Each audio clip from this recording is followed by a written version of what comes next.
hapon mga bata? Magandang hapon po, Gurong Sansan. Okay, so ngayon, ngayong hapon na ito ay may bago na naman tayong tatalakayin.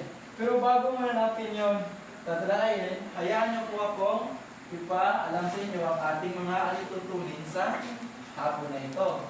So ang una nating alituntunin ay panatiliging tahimik. So habang may nagsasalita ito sa inyong harapan, ang gagawin nyo lang ay maging tahimik. Ang ikalawa ay taas ang kamay bago sumagot. So kung mayroon kayong mga ideya na gustong ibigay o gustong isuggest sa klase nito, ang gagawin nyo lang ay itaas ang kamay. Now, sa pangatlo naman ay makinig sa guro. So, okay, ganito lang yan. Ito ay napakasimple lang. Habang ako ay nagsasalita dito sa inyong harapan, ang gagawin nyo lang ay, makinig sa guro, makinig sa akin. Now, ang panghuli ay igalang ang kamwa.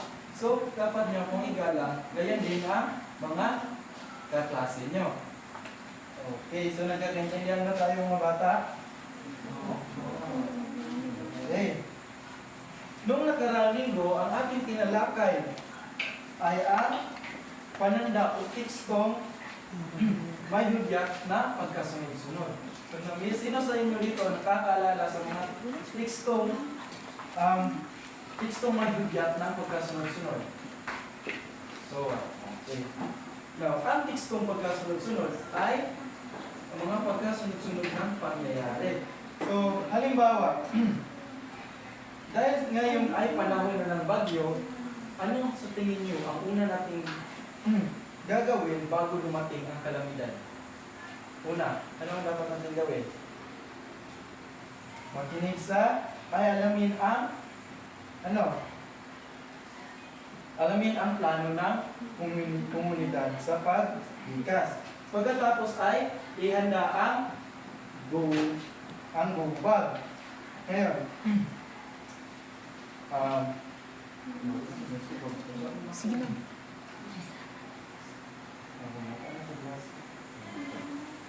Okay. Ano nga uli yung dapat natin unang gawin pag may kalamidad na paparating? Alamin ang plano ng komunidad sa paglikas. Tama. Okay. Magaling mga bata. Okay. Tandaan na ang pagkasunod-sunod ng tamang hakbang ay magkakaiwas tayo sa kapahamakan. Okay. Okay, ngayon naman ay may laro tayong gagawin.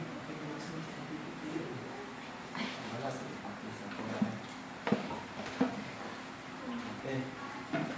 Ngayon naman ay may laro tayong gagawin. So ang larong ito ay tinatawag na sino at bakit. So sa larong ito, ang sasabihin nyo lang ay kung sino ang inyong iniidolo at kung bakit. So halimbawa,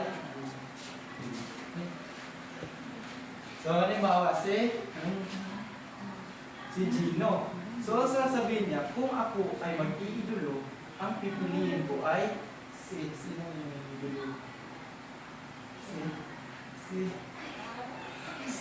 Ano pala naman eh?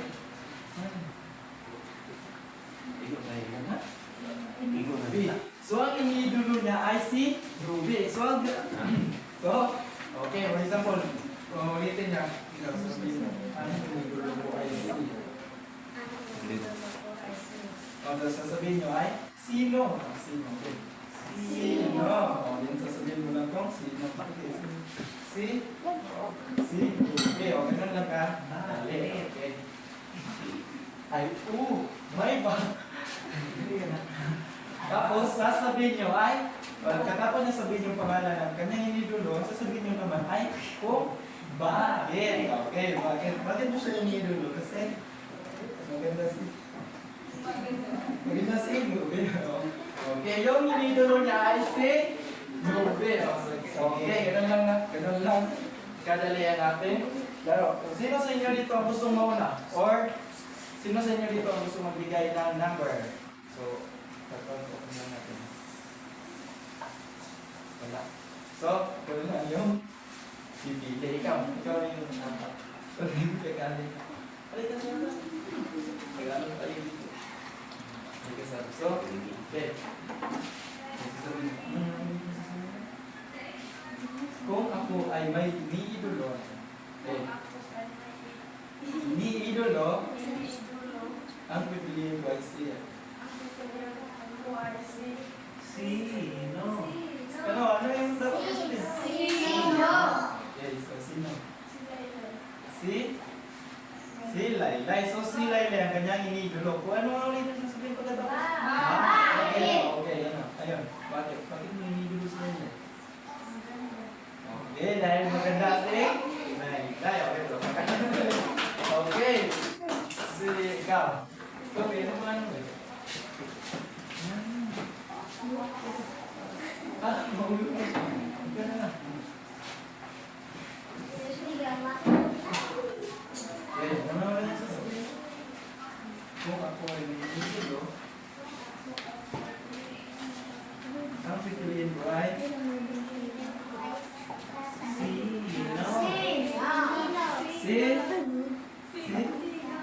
Tatang. So, sino si Tatang ito? Okay, si Tatang. Ano mo kaya sabihin? No, bakit? Okay. Si Mangsa. Kasi maganda daw, di ba? Ngayon, sino pa yung gusto? Wala. Okay, wala na. So ngayon, base sa ating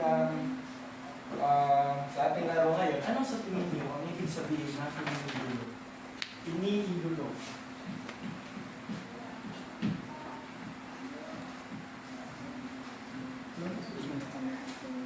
Iniidolo.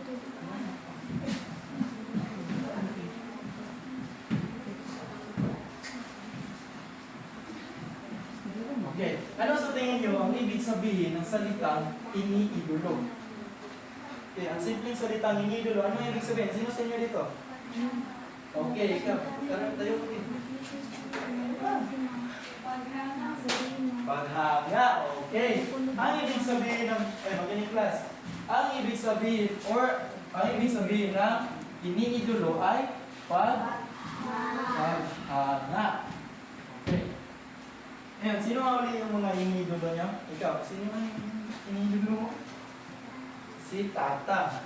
Then ikaw, sino ang si Ruby. Dahil siya ay maganda. Okay. Okay, ngayon,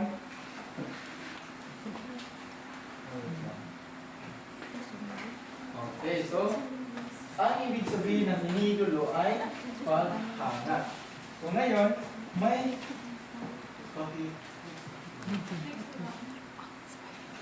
okay. So ang ating bagong tatalakayin ngayon ay pinamagasang elemento ng kwento or okay, pakibasa lahat. Okay, ba't iba ang elemento ng kwento? So bago muna natin yan tatalakayin,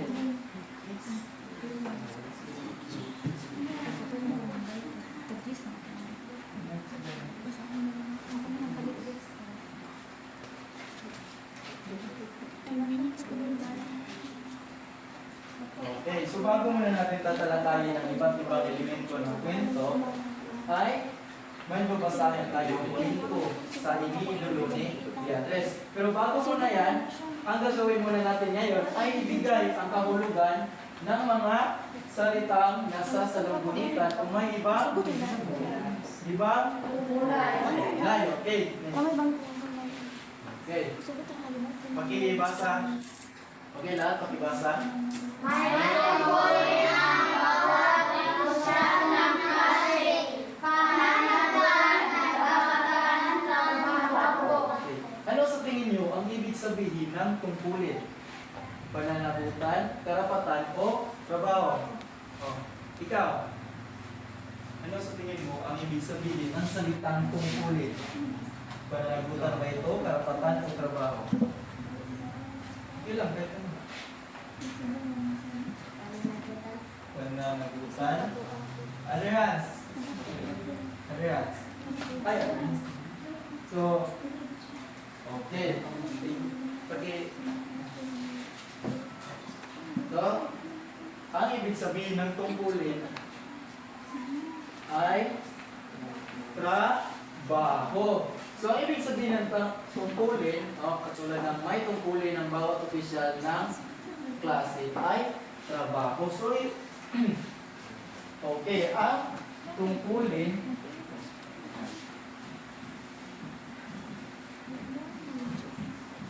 ang ibig sabihin ng tungkulin ay ano nga ulit yan? Trabaho. Okay, next. Ayan. Okay, pakibasa na. Pakibasa. Nasa screen. Ang isang pinuno ay kailangan ng Na? Pat. So, hindi siya lapat. So, ang isang pinuno ay kailangan maglingkod ng tapat. So, ano sa tingin niyo ang ibig sabihin ng tapat? Leader, pangulo, o pinuno. Ano ang ibig sabihin ng pinuno? Is it leader, pangulo, or senador? Senador. Ano sa tingin niyo ang ibig sabihin ng pinuno? Pinuno. Wala? Ikaw? Ano ang ibig sabihin ng pinuno? Bakit tayo kami? Pinuno. Is it leader, pangulo, or senador? Leader. Leader. So, okay, next. So, tingnan natin kung tama yung sagot. Yes, leader. So, tatandaan lang natin na pag nakakita tayo ng salita pinuno, ang ibig sabihin nito ay leader. So, sa tingin nyo, saan natin makikita ang mga leader? Pwede rin sa ating komunidad. Yung mga leader ay nakikita natin sa komunidad and sa paaralan. So, mga leader sa ating paaralan ay tinatawag na president sa classroom. Okay, next. Now, okay, pagibasa. Isang anunsyo ang sinabi ng guro sa klase. Bago matapos ang Klase. okay. Ano sa tingin nyo ang ibig sabihin ng anunsyo? Anunsyo. Is it patalastas, pahayag, o paalala? Pahayag, patalastas, o paalala. Okay, next. Tingnan natin. Okay. Ang ibig sabihin ng anunsyo ay pwede siyang patalastas o pahayag. So, isang anunsyo ang sinabi ng guro matapos ng klase. So, ang anunsyo ay sinabi ni guro pagkatapos ng klase. So, si teacher o ang guro ay may pahayag na sinabi pagkatapos ng klase.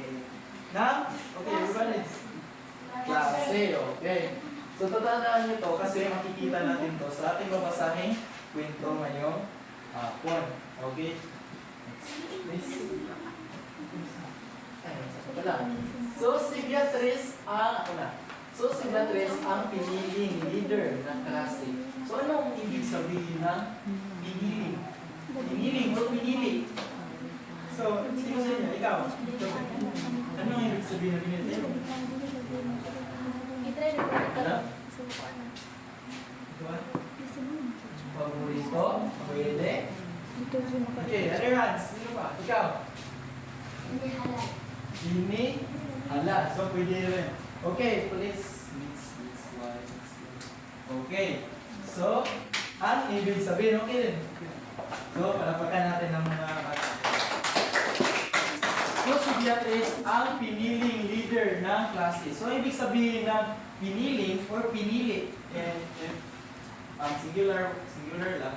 Ang ibig sabihin ay inihalal. So, kung kayo ay napiling leader sa klase, ang ibig sabihin nun ay inihalal. So, kung halimbawa siya ay piniling leader ng inyong klase. So, ano ang ibig sabihin ng pinili? Pinili or piniling what ulit? Ano nga yung ibig sabihin nun? Pini? Pini? Halal. Okay, may halal. Okay, halina at magbasa. Okay.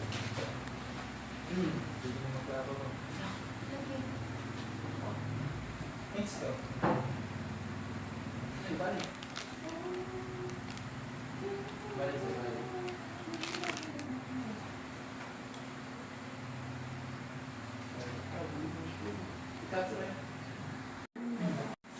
So, ang kwentong mabasahin natin ngayong hapon ay ang idolo ni Beatrice, ang mga bayaning babae ng bansa.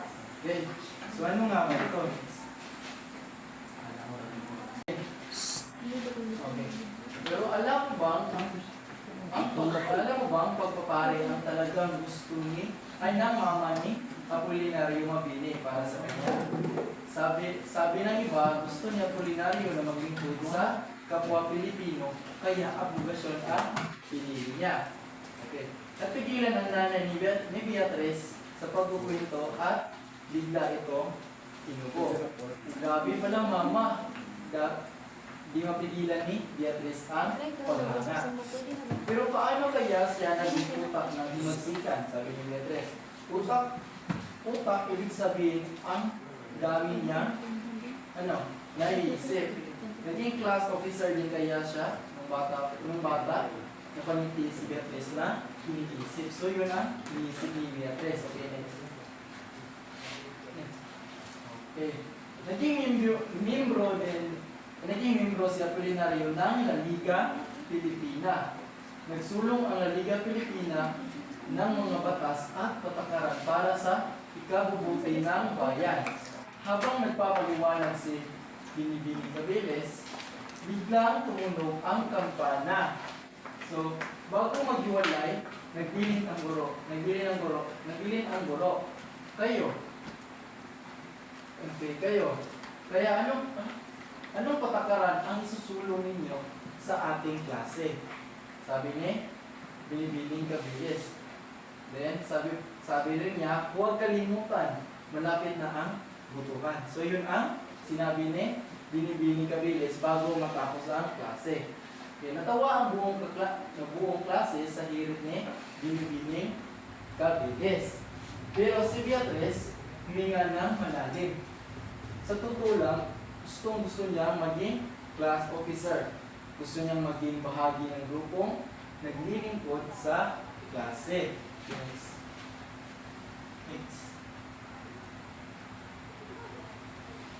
Noong 1895, nagkasakit si Apolinario Mabini. At pagkatapos ng isang taon, tuluyan siyang nalumpo. So ano ibig sabihin ng nalumpo? Hindi siya namatay, kundi tuluyan na hindi makalakad. Okay. Hindi siya mailakad. Hindi niya mailakad ang dalawang binti. Tuwing aalis, kailangan siya buhatin. Isinara ni Beatrice ang libro. Bakit mo itinigil? Ituloy mo lang iha, sabi ng kanyang mama. Napabuntong hininga si Beatrice. Naisip niya, si Apolinario. Hindi ito tumigil sa paglilingkod sa bayan kahit pa nagkasakit. Nakapatingin din siya sa nanay at nakahiga sa kama. Kahit hindi na makalakad, nanatili masayahin at puno ng pag-asa. Next. Okay. Noong itinatag ang pamahalaang revolusyonaryo, ipinatawag ni Emilio Aguinaldo si Apolinario Mabini. Ini cut ba ito lang po? Cut sa po. Dito na tumulit pa as dito. Bilang na minutes na ko diyan. Presa si Binibining Cabeles, biglang tumunog ang bagting ng paaralan. So sinyalis ito na panahon na para mag-uwian. Sige mga bata, itutuloy natin ito bukas. Marami pa tayong pag-uusapan tungkol sa mga bayani ng Pilipinas. Sabi ni Binibining Cabeles. Then sabi ng mga bata, oo nga ma'am, Ay, oo nga ma'am, sabat ni Henry. So maraming ang babaeng bayani sa bansa, ano, sabi ni Henry, wala pa. Okay, bago makaalis ang lahat, may tumayo sa harapan ng kaklase. Ay, ng klase. So, bago daw makaalis ang lahat, kasi uwian na, di ba? May tumayo sa harapan ng klase. So, sino kaya ito? Ang sabi niya, excuse me, namula si Beatrice. So, marami. So, si Beatrice pala yung tumayo sa harapan. Marami siyang gustong sabihin. Ano yung kanyang lalamunan, pero ipinagpatuloy niya ang nasa isipan. Okay, so, class officers, usap tayo bukas ha, sabi niya. Di pa natin natatapos sa mga dapat pag-usapan. So, sabi ni Beatrice. Okay, ngayon. So, naintindihan ba ang ating ang kwento ngayong hapon? Okay, very good. So, mag-unawa sa binasa. Sino ang pangunahing tauhan sa kwento? Okay. Okay, si Beatrice. Siya unang pangunahing tauhan sa kwento. So, saan nangyari ang kwento? Sa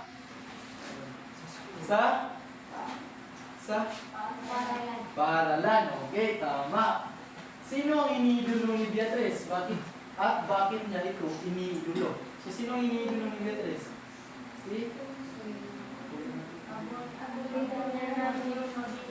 Si Apolinario Mabini. So, bakit nga ba niya ito iniidolo? So, bakit iniidolo ni Beatrice si Apolinario Mabini? Kasi, mas pinili niya makipaglaban at maglingkod sa bansa kahit siya ay di na makalakad o dakilang lumpo. Okay, next slide. Okay. Ilarawan si Apolinario Mabini. So, si Apolinario Mabini, sino makakapaglarawan? Okay, manaran. Ilarawan si Apolinario Mabini. Okay, si Apolinario Mabini ay isang lumpo. So, ano nga ulit yung ibig sabihin ng lumpo? Hindi na makakaya o makatayo. So, sa inyong palagay, bakit naman nga si Beatrice kay Mabini? Okay, bakit naman nga si Beatrice kay Mabini?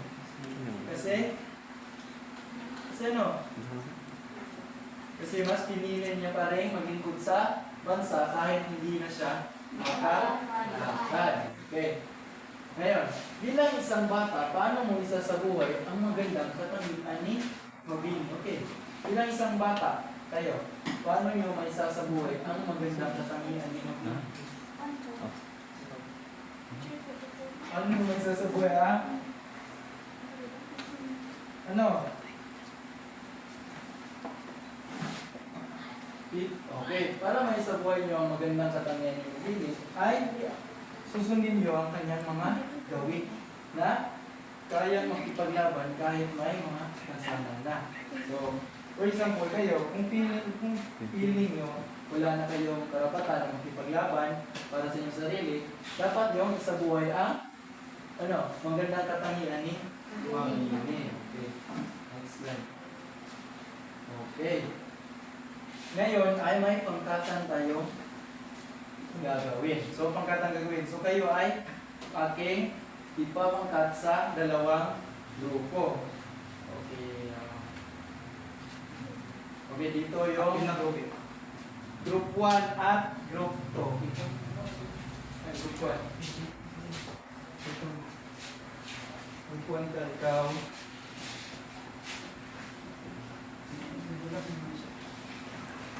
Okay. So, para sa ating pagkatang gagawin ngayong hapon, tutukuyin nyo para sa group 1, ang gagawin nyo ay tutukuyin nyo ang mga elemento sa kwento. Okay, group 1.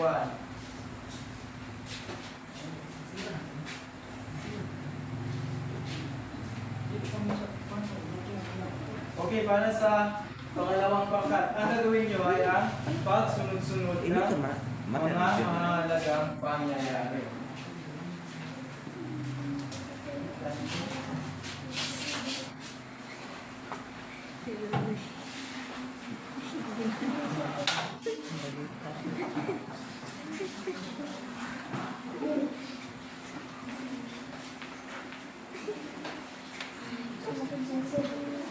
Okay. Okay. Class. Okay, very good class. Okay, very good. Okay. Pagkatapos na ating pangkatang gawain, okay, alamin natin. Sumay. Okay, next one. So, alamin natin.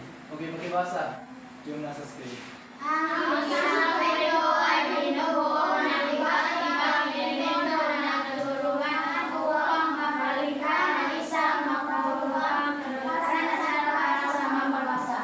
Okay. So, ang isang kwento ay binubuo ng iba't ibang elemento na nagtutulungan upang makalikha ng isang mapahulugang karanasan para sa mambabasa. So, base yung binasa natin kanina kwento ay may iba't ibang elemento. Okay. Ano nga ba yung mga iba't ibang elemento? Ang una ay ang Tauhan. okay, pakibasa. Ano ang ibig sabihin ng tauhan? Ang mga gumagawa sa iba't ng mga tao ayaw o kahit na mga bagay na mayroon na kanyang nagkilos. Okay. Ang unang elemento sa kwento ay ang tauhan. So, ang tauhan ay ang mga gumagalaw na maaaring sila ay tao, hayop, o kahit na mga bagay na mayroong katangian at kilos. So, sa kwento, pag may mga pag may nabasa kayo na gumagalaw o may buhay, katulad ng hayop or tao, ito ay tinatawag na tauhan. Okay, pangalawa. Okay, pakibasa. Ano yung ibig sabihin ng tagpuan? Ito ay ang lugar, panahon at kapaligiran kung saan nagaganap ang kwento. Okay, ang ibig sabihin ng tagpuan ay ang lugar, panahon at kapaligiran kung saan nagaganap ang kwento. So yun ang ibig sabihin ng tagpuan. How about banghay? Okay. Last number. Ito ay ang pagkakasunod ng mga mahalagang pangyayari. Okay, ang ibig sabihin ng bangay ay ang pagka-sunod-sunod ng mga mahalagang pangyayari. So, okay. Naintindihan ba yung tatlong elemento sa ating, naintindihan niyo ba ang iba't ibang elemento ng kwento? Okay, very good. Okay, next. Okay, so, sasagutan nyo ang nasa screen. Kaya lahat, ang nawawalang pusa. So, ito ay kwento, ngunit kailangan nyo isunod-sunod ang mga nangyayari. So, ito ay banghay. So, ito ay ang pagkasunod-sunod ng mahalagang pangyayari. So, ang nasa screen ngayon ay ang halimbawa ng isang banghay. So, ang kwentong ito ay kailangan pa natin isunod-sunod. So, letter A, nagsaya si Bunso dahil nakita niya si Mimi. D, hinahanap ni Bunso si Mimi sa buong bahay. C, tinawag ni Bunso si Mimi, ngunit hindi niya ito mahanap.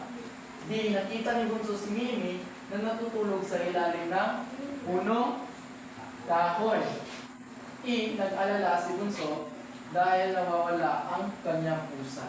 So ano kaya ang tamang pagkakasunod-sunod nito? So, sino ang makakakisagot? Ano ang tamang pagkakasunod-sunod nito? C. Okay, C. A. Ito yung dapat na una. So ang una ay nag-alala si Bunso dahil nawawala ang kanyang pusang si Mimi. Ang pangalawa naman ay Si. C. Okay. C, tama. D, tinawag ni Bunso si Mimi, ngunit hindi niya ito maanak. Okay, pagkatapos nagpag-alala yung Bunso dahil wala si Mimi, ang kanyang ginawa ay tinawag niya si Mimi or letter C. So, ang pangatlo naman ay letter B. Okay. So, pagkatapos tinawag ni Bunso at hindi niya tumanap, ay hinanap ni Bunso si Mimi sa buong bahay. Okay. Now, how about the fourth one? The letter D. Okay. Nakita ni Bunso si Mimi na natutulog sa ilalim ng punong kahoy. O ano kaya sa tingin niyo ang panghuli? Letter A, tama. So, pagkatapos makita ni Bunso na si Mimi ay natutulog ng pala sa ilalim ng kahoy, nagsaya si Bunso dahil nakita niya si Mimi. Okay, very good. Okay, next slide. Okay, balikan natin ulit yung mga elemento ng kwento. So, ano nga ulit yung tatlong elemento ng kwento? Banghay, tama. So, ngayon naman ay isa. Okay. So, kung kayo ang nasa sitwasyon ng Apolinaryo Mabini, ano kaya ang gagawin niyo? Ano ang gagawin niyo? Laban kahit na may pakansanan o may dinadala kayo problema sa buhay. Okay. Next. Okay. Ngayon naman ay may pasulit tayong gagawin. Okay. Ang gagawin nyo sa pasulit na ito ay tukuyin ang mga elemento ng kwentong inilarawan sa bawat pangungusap. Okay, so tutukuyin nyo ang iba't ibang elemento. Okay. So may tatlong pagpipilian: tauhan, tagpuan, at pangyayari. Okay.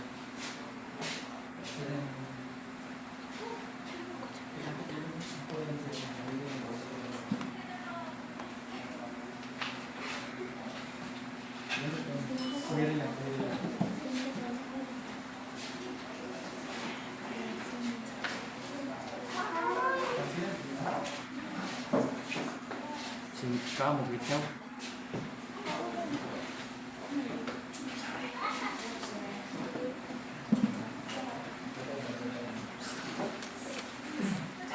Oke, masih tayong lahat.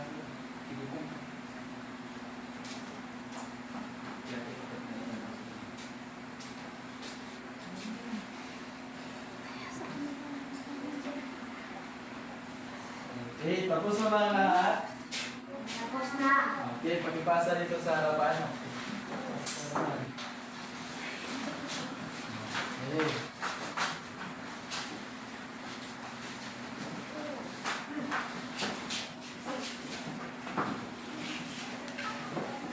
Okay, since tapos na lahat. Yun lamang po sa hapon na ito. Paalam sa ating lahat. Paalam po!